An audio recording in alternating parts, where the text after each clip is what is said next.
पौलाचे थेसलोनिकरास पहिले पत्र अध्याय 4 आणि वचन 3 पासून पुढे 5 पर्यंत बघा. पूर्ण बायबल पान क्रमांक 284 बघा आणि नवीन करार बायबल पान क्रमांक 258 बघा. मी वचन वाचतोय, वचनाकडे लक्ष द्या आणि वचन सर्वांनी कान देऊन ऐका. कारण देवाची इच्छा ही आहे की तुमचे पवित्रकरण व्हावे, म्हणजे तुम्ही जार कर्मापासून स्वतःला अल्पित ठेवावे, देवाला न ओळखणाऱ्या परराष्ट्राप्रमाणे काम वासनेने नव्हे तर पवित्रतेने व अब्रूने तुम्हातील प्रत्येकाने आपल्या देहावर ताबा कसा ठेवावा ते समजून घ्यावे. Hallelujah, hallelujah, hallelujah, hallelujah. माझ्या प्रिय भावांनो आणि बहिणींनो, या वचनाद्वारे पौल म्हणतोय, कारण देवाची इच्छा ही आहे की तुमचे पवित्रकरण व्हावे. पौल म्हणतोय की परमेश्वर देवाची इच्छा आहे प्रत्येक माणसाविषयी की प्रत्येक माणसाचं तारण व्हावं आणि प्रत्येक मनुष्याचं जीवन आहे ते पवित्र बनावं. माझ्या प्रियानो, पौल पुढे म्हणतोय की तुम्ही तुमच्या शरीरावर, तुमच्या देहावर कसा ताबा ठेवावा हे तुम्ही समजून घ्यावं. कारण मनुष्य अशुद्ध केव्हा होतोय? ज्या वेळेस मनुष्य पापी कर्म करायला सुरुवात करतो त्या वेळेस मनुष्य अशुद्ध बनतो. कोणती वस्तू खाल्याने मनुष्य अशुद्ध बनत नाही. तुम्ही अन्न खाल्यावर अशुद्ध होणार नाही, भाजीपाला खाल्यावर अशुद्ध होणार नाही, किंवा एखाद्या झाडाचं फळ खाल्यावर तुम्ही कधी अशुद्ध होत नाही. तर मनुष्य अशुद्ध कशाने होतो? ज्या वेळेस माणसाला स्वतःच्या देहावर ताबा ठेवता येत नाही आणि शरीर कसंही वागायला मनुष्य देऊन टाकतो, त्यावेळेस मनुष्य अशुद्ध होतो. ज्या वेळेस मनुष्य जार कर्मामध्ये पडतो, पापी कर्म करायला सुरुवात करतो, त्यावेळेस मनुष्य अशुद्ध बनतो, अशुद्ध बनतो. पण देवाने त्याच्या राज्यामध्ये त्याच्या पुत्राकडे म्हणजे येशू ख्रिस्ताच्या चरणापाशी प्रत्येकाला देवाने का बोलावलंय? अशासाठी बोलावलंय कारण जो कोणी देवाकडे येईल आणि येशूवर विश्वास ठेवेल आणि येशूच्या नावाने आपलं पापी जीवन बदलेल, या व्यक्तीचं पवित्रकरण होईल. परमेश्वर देवाने आपल्याला प्रत्येकाला त्याच्या राज्यात का बोलावलंय? अशासाठी बोलावलंय की आपलं पवित्रकरण व्हावं. जोपर्यंत मनुष्याला देवाविषयी समजत नाही, देवाच्या गोष्टी कळत नाही, तोपर्यंत मनुष्य आपल्या शरीरावर ताबा ठेवू शकत नाही. म्हणून तर काही माणसं येशूकडे येण्या अगोदर दारूच्या व्यसनात असतात, कोणी बिबिचाराच्या पापात असतो, कोणी खोटं बोलतो, कोणी दारू पितो, कोणी कोणाला शिवी देतो, कोणी अहंकाराच्या मार्गात असतो, कोणी गर्व करतो, कोणी कोणावर जळतो. का असं असतं? कारण त्या व्यक्तीला स्वतःच्या देहावर तोपर्यंत ताबा ठेवता येत नाही. पण ज्या वेळेस तो व्यक्ती प्रभू येशू ख्रिस्ताकडे येतो आणि प्रभू येशूचं एखादं वचन ऐकतो, त्या वचनाद्वारे प्रभू म्हणतो पाप करणारे सर्व शैतानाचे आहेत, त्यावेळेस त्या व्यक्तीला कळतं की मी पाप केलं तर मी अशुद्धच राहील आणि मी शैतानाचा राहील, म्हणून मला पाप सोडून दिलेलं बरं आहे. आणि ज्या वेळेस तो व्यक्ती पाप सोडतो त्यावेळेस तो व्यक्ती आपल्या देहावर ताबा ठेवायला सुरुवात करतो. Hallelujah, hallelujah, hallelujah, hallelujah. आणि पौल या वचनाद्वारे काय म्हणतोय? कारण देवाची इच्छा ही आहे की तुमचे पवित्रकरण व्हावे, म्हणजे तुम्ही जार कर्मापासून स्वतःला अल्पित ठेवावे. जार कर्मापासून आपण दूर राहावे, आपण जार कर्मापासून स्वतःला अलगट ठेवावं. जार कर्म आहे त्या जार कर्माच्या पापापासून आपण स्वतःला लांब ठेवावं. जार कर्म म्हणजे माझ्या प्रियांनो जगाचा हरेक मोहित पाप.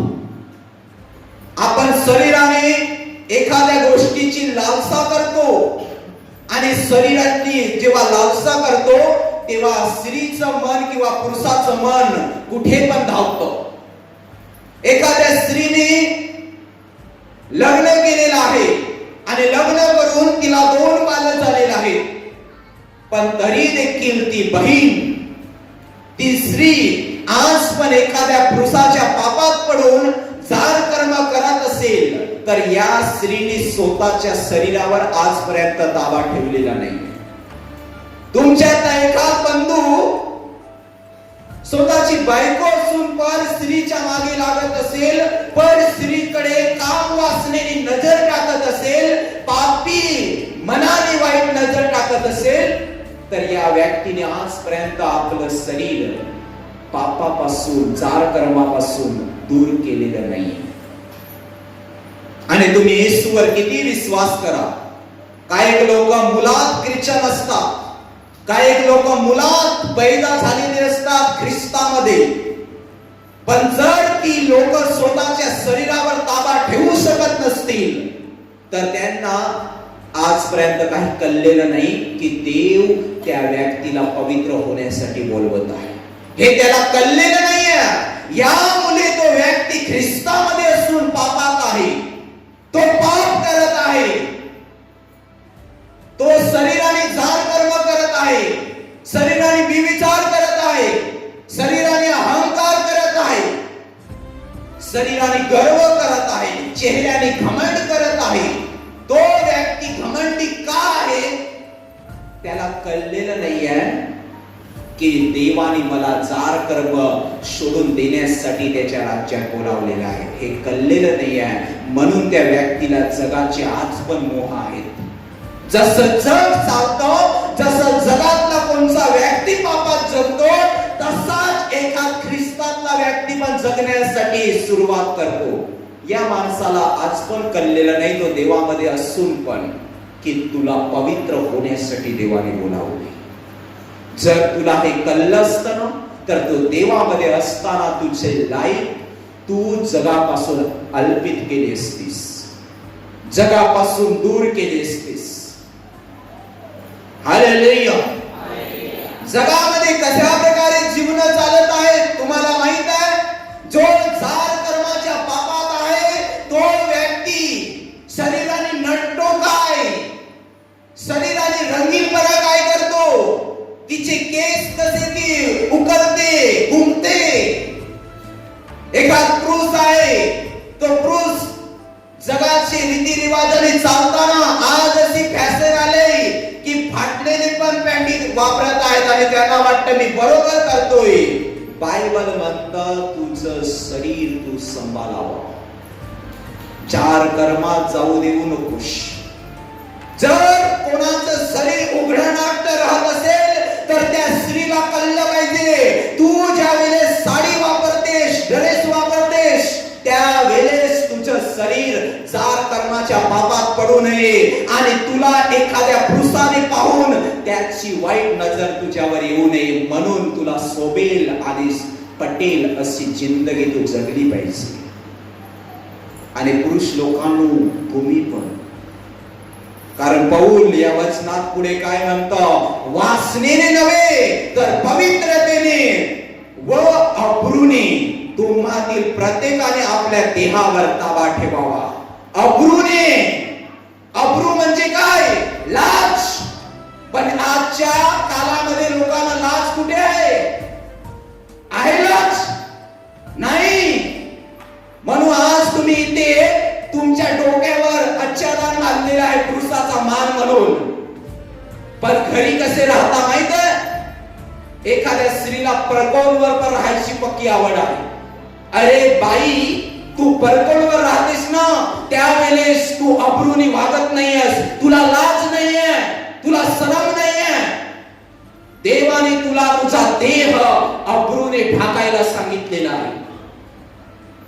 तरुण मुली काय करतात, इकडे ओढणी पाहिजे तर ओढणीच्या जागी टोपणवरच राहणार. त्यांना वाटतं मी व्यवस्थित आहे. बेशरम बाई, तू अब्रूने वाग तर तू पवित्र होशील, नाहीतर आता पण जारकर्मात आहेस. आणि काही स्त्रिया काय करतात, पुरुषाच्या पॅन्टी आहेत त्या स्त्रिया वापरतात. वा, चांगले आहेत. बायबल असं म्हणतं की तू अब्रूने म्हणजे लाज बाळगून जग. हालेलुया. आजच्या वेळेस इथे किती चांगले अवयव ढाकून आहेत, किती चांगलं शरीर ढाकून आहेत, देह ढाकून आहेत. कोणी डोक्यावर आच्छादन बांधलंय, कोणी ओढणी घेतलंय, कोणी साडी व्यवस्थित केलंय. तुम्ही पण किती चांगले आहात, केस किती चांगले वापरले, पॅन्ट घातलेला आहे. घरी राहिले ना तर उघडे पण राहणार. कोणी तर अंडरपेडवर पण निघणार आहे. त्यांना वाटतं मी बरोबर आहे. अरे अब्रूने बघा, अब्रूने. देवाने तुम्हाला अशासाठी त्याच्या राज्यात बोलावलंय की तुम्ही तुमच्या देहावर ताबा ठेवण्यासाठी शिकावे. आणि देहावर ज्या वेळेस तुमचा ताबा येईल त्यावेळेस तुम्ही पवित्र पवित्र व्हाल, तुम्ही शुद्धीत व्हाल. Hallelujah, hallelujah. वचन पुढे म्हणतं, तसे समजून द्यावे, मी तुम्हाला समजून द्यावे म्हणून हे शब्द मी तुम्हाला सांगितलं असं पौल म्हणतोय.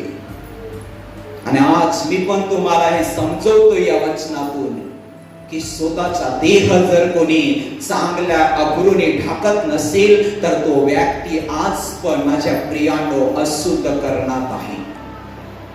तो कसा पण वागत असेल आपल्या शरीराने, आपल्या देहाने, तर त्या व्यक्तीने हाच समजून घ्यावं की माझं देह मी प्रभूसाठी ढाकावा. माझा शरीर मला शोभेल आणि पटेल त्या प्रकारे मी चालावा. आजकाल अशी फॅशन आले की स्त्रिया टोपण कितीशी घेणार, एवढंच बस बस. पूर्वीच्या समयामध्ये असं नव्हतं. मी माझ्या पत्नीला एक समय म्हणालो, मला टोपण एवढे आवडत नाहीये, लांब कर, डोक्यापर्यंत यायला पाहिजे. कारण बायबलचे वचन म्हणतं की अब्रूने चाल तू. तिला वाटलं असेल ब्रदर मला जगासारखं का राहू देत नाहीये. बायबल म्हणतं ना तुझ्या हातून दुसऱ्यांकडून पाप व्हायला पाहिजे, ना तुझ्या शरीराने दुसरा पापात पडला पाहिजे. म्हणून तुझं शरीर आहे ते अब्रूने ढाक. Hallelujah, hallelujah. लाज असायला पाहिजे. ज्या वेळेस आपण आपले अवयव उघडे नागटे ठेवतो, कसे पण ठेवतो. स्त्रियांना काय सवय आहे, मी कधी कधी कुठे बाहेर जातो त्यावेळेस काही प्रार्थनेत येणाऱ्या स्त्रिया परकोलवरच गावात फिरणार. फिरा. अरे तुम्हाला कळत कसं नाहीये, तुमचा देह तुम्ही अब्रूने ढाका, नाही तर मॅक्सी वापरा मस्त लांब लचक. काही पुरुष वा उघडेच, त्यांना वाटतं मी बरोबर आहे, केंद्रात तुझं घर हे तुझं घर असो, पण त्या देवाचं जग आहे ना, हे देवाची दुनिया आहे आणि त्या दुनियेत तू राहतोस. तुझ्यामुळे कोणी पापात पडू नये म्हणून तुमचं शरीर अब्रूने ढाकून चाला. शरीराने कसं पण जगू नका. या शरीराने आपण कसे जगतो? आपल्याकडे मोबाईल आहे तर या मोबाईलच्या द्वारे मोबाईल मध्ये काय करतो माहित आहे? डोळ्याने जाण कर्म करतो. उघडे नाट्य चित्रपट पाहतो. आपल्याला बरोबर वाटतं चांगलं आहे ते करतात, त्यांना लाज नाही तर मला कशाला पाहिजे? नाही, त्याला लाज नाही पण तुला पाहिजे, कारण तू पवित्र कर्मात बोलावलेला आहे. तुला लाज पाहिजे पवित्र होण्याकरिता. हालेलुया. ज्या वेळेस माझ्या हाती मोबाईल आला, त्या मोबाईलच्या माध्यमातून मी पूर्वी वाईट करायचो, पण ज्या वेळेस माझ्या हाती प्रभूने कलीसा दिली, त्या दिवसापासून मी ठरवलं माझ्या टेटसवर फक्त प्रभू गाजला पाहिजे, माझ्या मोबाईल मध्ये फक्त प्रभू गाजला पाहिजे. आजपर्यंत जगाचे सोंग, जगाची रीती रिवाज कधी वापरले पण नाही, कारण आपले डोळे आपल्या शरीराचे अवयव आहेत आणि हिस्सा आहे. डोळ्याने पण जार कर्म होतं, कानाने पण जार कर्म होतं, आणि मनाने आणि बुद्धीने पण जार कर्म होतं. आणि शरीरात जेवढे अवयव आहेत ना, तेवढे अवयव जर आपण देवाच्या वचनाने सांभाळले नाही तर तेवढ्या अवयवामध्ये सैतान पाप करून बसेल. पण या अवयवांना तुम्ही देवाच्या वचनाने सांभाळायला सुरुवात केलं आणि जगासारखं वागण्याचं बंद केलं तर लक्षात ठेवा, तुम्ही बरोबर तुमच्या शरीराचा म्हणजे देहाचं देवाच्या राज्यात पवित्रकरण करायला सुरुवात केलेली आहे. Hallelujah, hallelujah, hallelujah. कधी कधी काय होतं माझ्या प्रियांनो, शेजारी तुमच्या विषयी वाईट बोलत आहे, एक शेजारी तुमच्या कानावर येऊन म्हणते, ए ती तुझ्या विषयी अशी बोलत आहे, तुमचे कान ती बकबक ऐकते आणि तुम्ही गप नाही राहत, तुम्ही पण तोंड उघडून तिच्या विषयी बकबक करायला सुरुवात करता. ही माझ्या प्रियानो जार कर्माचं पाप आहे. त्या बकबक बकबक जीवनाला सोडायला सुरुवात करा. शेजाऱ्यांनी तुमचे कान फुकले ना, की ती तुझी निंदा करत होती, तर ते ऐकून तिथेच बंद कर. तू तोंड उघडून त्यांच्याविषयी बोलू नको. हजार पापी गोष्टी समोरची व्यक्ती बोलेल ना तरी बोलू दे, पण तू एक गोष्ट लक्षात ठेव, देवाने तुला येशूचा मार्ग चालण्यासाठी का बोलावलंय? अशासाठी बोलावलंय की तू अशुद्धतेत राहू नयेस, तू पवित्र बनावा. तू पवित्र बनावा यासाठी देवाने त्याच्या राज्यात तुला आणलंय. तर समोरचा व्यक्ती तुझी निंदा करत असेल, नाहीतर चाडी करत असेल, नाहीतर दोष काढत असेल, नाहीतर तुझ्याविषयी काही पण हजार पापी गोष्टी बोलत असेल, त्याला बोलू दे. तू त्याला माफ कर, तू त्याला क्षमा कर, तू त्याला क्षमा कर पूर्णपणे. तुझे सर्व आशीर्वाद कोणीही राहू शकणार नाही जर समोरच्या व्यक्तीला तू क्षमा केलीस तर, समोरच्या व्यक्तीला तू माफ केलंस तर. पण आपण काय करतो, तो समोरचा व्यक्ती जार कर्माची खाज मिठवतो तर आपण पण जार कर्मात पडतो. समोरचा व्यक्ती निंदा करतो तर आपण पण निंदा करतो. समोरचा व्यक्ती आपल्या घरादारावर जळतो तर आपण पण त्याच्या घरादारावर जळतो. मग त्याच्यात आणि आपल्यात काय फरक? तो जगात आहे, तो परराष्ट्रीय आहे, आणि तो परराष्ट्रीय आहे म्हणून तो असं वागतोय. पण तुम्ही देवाच्या राज्यात आलेले आहात म्हणजे तुम्ही निवडलेले लोक आहात. आणि समोरचा व्यक्ती परराष्ट्रीय आहे आणि त्याला देवाविषयी काही माहित नाही म्हणून तो तुमच्यावर जळणार पण, तुमच्यावर रागावणार पण, तुमच्याशी भांडणार पण. पण तुम्ही देवाने निवडलेले लोक आहात तर तुम्हाला कळलं पाहिजे की मी त्याच्यासारखा वागणार नाही, कारण मला माझ्या जीवनाचं पवित्र जीवन करायचं आहे. Hallelujah, hallelujah, hallelujah, hallelujah, hallelujah. एक सुंदर उदाहरण आहे की माझ्या प्रियानो, एक समोर मोठा खरडा होता, खरडा, आणि त्या खरड्याच्या काही बेडकं जात होती. बेडकं समजतात? बेडकं जात होती आणि बेडकं जात असताना एक बेडूक त्या खरड्यामध्ये पडला आणि तो खरडा एवढा खोल होता की त्या खरड्यामध्ये काही वस्तू पडली तर ती काही पण असो त्या खरड्यातून बाहेर येता येत नसायचं. त्या खरड्यात पडून तिथेच मरून जायचं आणि ती वस्तू सुकून जायची. एक दिवस त्या खरड्यामध्ये एक बेडूक पडला. तो बेडूक कसा होता माहित आहे? बहरा होता, बहरा. आणि तो बेडूक बहरा असल्यामुळे त्या खरड्यात पण पडला आणि त्या खरड्याच्या साईडला वरती उभे असलेले बेडूक म्हणाले, वरती ये. असा आवाजच त्याला आला नव्हता की बेडूक म्हणत होते, हात करायचे, बेडूक म्हणत होते, बेडूक म्हणत होते.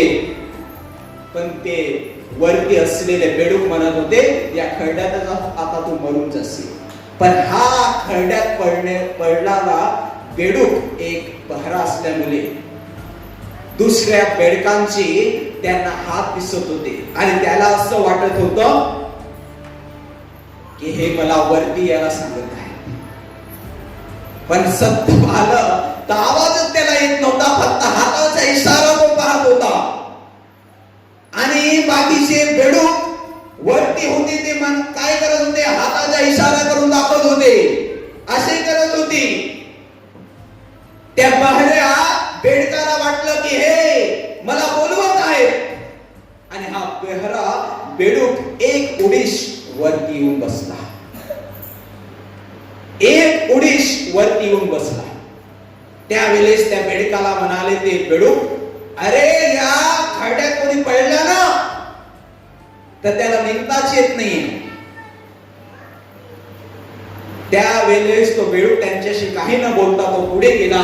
तेव्हा त्या इतर बेडकांना कळलं की हा बेडूक बहरा आहे आणि त्याला असं वाटलं की तू आता इथंच मरशील. असे आमचे हात पाहून त्याला असं वाटलं की हे बेडूक मला वरती यायला सांगत आहे, हे बेडूक मला वरती यायला सांगत आहे. आणि त्यांच्या हाताच्या इशाऱ्याकडे पाहून हा बेडूक त्या खड्ड्यातून कधीच निघू शकणार नव्हता. तो त्यांच्या इशाऱ्यावर निघू शकला, एवढी ताकद त्याला. आणि तो पुढे गेला. आज तुमचे आशीर्वाद कसे अडतात माहित आहे? समोरचा व्यक्ती तुमची निंदा करतो, तुम्हाला दोष लावतो, त्यावेळेस तुम्ही पण गप्प राहत नाही, त्याला पण दोष लावता. अरे त्या बहऱ्या बेडकासारखे बनून जा, आशीर्वाद कधी गमावणार नाही तुम्ही. त्या बहऱ्या बेडकासारखे बना. लोक तुमची चाडी करतील, लोक तुम्हाला दोष लावतील. येशू म्हणाला, ज्याला दोष लावायचं त्याला लावू दे, पण त्याच्या मागे पण दोष निघतील. पण ज्याला मी कळलेला आहे त्याने दोष लावू नये. Hallelujah, hallelujah, hallelujah, hallelujah. माझ्या प्रियानो, आपले आशीर्वाद कसे अडतात? आपले आशीर्वाद आपण कसे गमावतो? ज्या वेळेस समोरचा व्यक्ती आपल्याशी भांडतो त्यावेळेस आपण पण त्यांच्याशी भांडतो. समोरचा व्यक्ती 1000 वेळा भांडेल, तुम्ही तुमचा आशीर्वाद गमावू नका म्हणून तुम्ही त्याच्या समोर बहरा बनून राहा. बोलू दे त्या व्यक्तीला 1000 प्रकारच्या पापी गोष्टी, बोलू दे 1000 प्रकारच्या वाईट गोष्टी तुमच्या विषयी, पण तुम्हाला कळलं पाहिजे मी देवाच्या राज्यात अशासाठी बोलावलंय की माझं पवित्रकरण व्हावं. माझ्यात जेवढ्या वासना आहेत, जेवढं पाप आहे तेवढं सगळं निघून गेलं पाहिजे आणि मी पवित्र बनलो पाहिजे. यासाठी देवाने त्याच्या प्रेमशाली राज्यामध्ये मला बोलावलेलं आहे. यासाठी मला बोलावलं. तर मी पापामध्ये पडू नये, मी वाईटात पडू नये, मी घाणीच्या मार्गात चालू नये, मी लोकांच्या 1000 पापाच्या गोष्टीमध्ये जगू नये, तर मी देवाच्या वचनाने जगणारा बनलो पाहिजे आणि देवाच्या वचनाने चालणारा बनलो पाहिजे, तर माझं पवित्रकरण होईल. अरे जसं जग चालतं तसं तुम्ही आजपासून चालण्याचं बंद करा. या जगाला काही माहित नाही, ते परराष्ट्रीय लोक आहेत, म्हणून येशूकडे येणाऱ्या लोकांना ते दोष लावतात, पण येशू ख्रिश्चन नाहीये. येशू जीवन बदलणारा आणि लोकांना पवित्र करणारा जिवंत देव आहे. लोकांना पवित्र लाईफ देणारा परमेश्वर आहे. आणि तुम्ही यासाठी त्याच्या राज्यामध्ये बोलावलेला आहात. आणि तुम्ही म्हणून दरवाराला प्रार्थना देऊन देवाची भक्ती इथे करत आहात, देवाची स्तुती इथे करत आहात. पण स्तुतीच करू नका, तुमचं वागणूक बदला आणि पवित्र व्हा. तुमचं बोलणं जर सिवीचं असेल तर सिवी देण्याचं बंद करा. तुमच्या कानाने तुम्ही कोणाची निंदा ऐकणारे असाल तर हे बंद करा. तुम्ही कोणाची लावालावी करणारे लोक असाल, याची लावालावी त्याला आणि त्याची लावालावी त्याला करणारे लोक असाल तर हे लावालावी बंद करा. माझ्या प्रियांनो, तुम्ही याच्याद्वारे अशुद्ध बनता. तुमच्याकडे मोबाईल आहे, टीव्ही आहे, त्याच्यामध्ये पवित्र लाईफ पहा, बातमी पहा ना, चांगलं आहे ते. कशाला नंग पाहता? ज्या वेळेस पाहता तेव्हा वासनेने भरून जाता. आणि बायबल तर म्हणता अब्रुनी जग, अब्रुनी. Hallelujah, hallelujah. अब्रुनी जग, अब्रुनी. पाप करू नकोस, जाड कर्मामध्ये पडू नकोस, वाईट कर्म करू नकोस. ज्या वेळेस आपण वाईट कर्म करतो त्या वेळेस आपण देवापासून दूर भटकतो. Hallelujah, hallelujah, hallelujah. एक सुंदर साक्ष आहे माझ्या प्रियांनो. डॉक्टर थॉमस अल्वा एडिसन नावाचा एक व्यक्ती या जगात शास्त्रज्ञानी होऊन गेला. ऐकता? डॉक्टर थॉमस अल्वा एडिसन नावाचा मनुष्य. नाव कठीण आहे. थॉमस अल्वा एडिसन नावाचा मनुष्य या जगामध्ये होऊन गेला. त्याचं नाव थॉमस. आणि हा प्रभू येशूला मानणारा व्यक्ती. थॉमस हा लहान होता. आणि थॉमस लहान असताना एका शाळेमध्ये शिकत होता. आणि शाळेमध्ये शिकताना थॉमस एक अनपढ मुलगा होता. या थॉमसला काही ज्ञान नव्हतं. शिक्षणामध्ये एक ढबू व्यक्ती होता. थॉमस कसा होता? एक ढबू. तो पहिलीत शिकला, दुसरीत शिकला, तिसरीत शिकला, पाचवीत शिकला, पण त्याला काहीच येत नव्हतं. थॉमस अल्वा एडिसन ज्या शाळेमध्ये शिकत होता त्या शाळेचे शिक्षक थॉमस विषयी एक पत्र लिहून आईकडे त्यांनी पाठवला. थॉमसच्या आईकडे. त्या पत्रामध्ये थॉमस अल्वा एडिसन या माणसाविषयी लिहिलं होतं. आणि तो थॉमसच्या आईने लेटर घेतला आणि वाचायला सुरुवात केला. आणि तो लेटर थॉमसची आई वाचत असताना थॉमस म्हणाला, शिक्षकांनी काय या लेटर मध्ये लिहिलेलं आहे? थॉमसच्या आईने वाचलं. त्या लेटर मध्ये थॉमस अल्वा एडिसन विषयी लिहिलं होतं की तुमचा मुलगा अनपढ आहे, तुमच्या मुलाला आजपासून शाळेमध्ये पाठवू नका. थॉमसच्या आईने वाचलं, पण थॉमसला सांगितलं नाही की तू ढबू आहेस, तुला काही येत नाहीये. थॉमसच्या आईने वाचलं आणि आईनेच तो लेटर घेतला आणि एका फाईल मध्ये ठेवून दिला. आणि थॉमसला सांगितलं, तुझ्या शिक्षकाने या लेटरवर असं लिहून पाठवलंय की तुमचा मुलगा अतिशय हुशार आहे. थॉमसच्या आईने जेव्हा लेटर वाचला तेव्हा त्या लेटरवर लिहिलं होतं की तुमचा मुलगा ढबू आहे, त्या मुलाला आजपासून शाळेत पाठवू नका. पण हे शब्द थॉमसच्या आईने आपल्या मनातच ठेवले आणि जिवंत देवाकडे प्रार्थना करायला सुरुवात केली. तेव्हा देव म्हणाला, थॉमस हा एक शास्त्रज्ञानी व्यक्ती बनेल.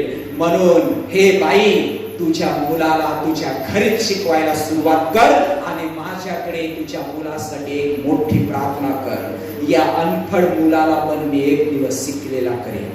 थॉमसच्या आईने थॉमस अल्वा एडिसन या माणसाला शाळेमध्ये न पाठवता घरीच शिकवलं, लिहायला शिकवलं, वाचायला शिकवलं. आणि थॉमस एक दिवस मोठा झाला आणि मोठा झाल्यावर या थॉमसने शास्त्रज्ञानाचा शोध केला आणि एक दिवस हा थॉमस शास्त्रज्ञानी बनला.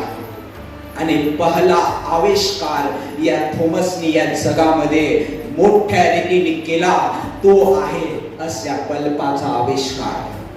आणि थॉमस अल्वा एडिसन या व्यक्तीने बल्ब कसा शोधला माहित आहे? सूर्याच्या किरणावरून. आणि कशा रीतीने त्याने जोडला आणि पहिला बल्ब येशूला मानणाऱ्या व्यक्तीने थॉमस अल्वा एडिसन हा अनफड व्यक्ती होता लहान असताना. बल्ब बनवला त्याने देवाच्या शक्तीने आणि बल्ब त्याने विकायला पण सुरुवात केली. त्याची आई तर जग सोडून गेली. पण एक दिवस थॉमस एक फाईल उचलून त्या फाईल मध्ये जेव्हा तो लेटर त्याने उचलला आणि तो वाचला तेव्हा त्या लेटरवर शिक्षकाने लिहिलं होतं की थॉमस अल्वा एडिसन हा अनफड आहे. हा लेटर ज्या वेळेस त्याने वाचला, हा पत्र जेव्हा त्याने वाचला तेव्हा त्याला कळलं की हीच गोष्ट जर मी लहान होतो त्यावेळेस माझ्या आईने माझ्या कारावर टाकले असते आणि मी बलाचा आविष्कार केला नसता. पण माझी आई प्रभूच्या शक्तीने म्हणाली, बाला तू फार हुशार आहेस, मी तुला आता घरीच शिकवेन, तू शिक आणि मोठा हो. आणि थॉमसच्या आईने त्याला घरीच शिकवलं. तो मोठा झाला आणि जगात आज सगळं घराणं आणि सगळी दुनिया पण रात्रीच्या समयी वापरते. तो व्यक्ती प्रभूच्या शक्तीने थॉमस अल्वा एडिसन नावाचा व्यक्ती आहे. हा शास्त्रज्ञानी प्रभूच्या ज्ञानाने बनला. कारण याने जगाचं शिक्षण जास्ती केलं नाही, पण त्याच्या आईने बायबलचा शोध त्याला दाखवला. आणि बायबल मध्ये अशा गोष्टी लिहिलेल्या आहेत की ज्या असंभव गोष्टी आहेत त्या देवाने संभव केलेल्या आहेत. त्या गोष्टीने या व्यक्तीने काय केलं की जगामध्ये पूर्वीच्या समयी मसाले चालायचे, मसाले बती, त्या बत्याच राहिल्या असत्या. पण त्या बत्या का गेल्या? ज्या वेळेस अल्वा एडिसन नावाच्या व्यक्तीने, थॉमस अल्वा एडिसन नावाच्या व्यक्तीने प्रभूचा स्वीकार केला, प्रभूच्या मार्गी चालला. आणि आईने काय सांगितलं? तू फार हुशार आहेस. तो अनफड असताना पण सांगितलं. त्याच प्रकारे तुम्ही पण राहा.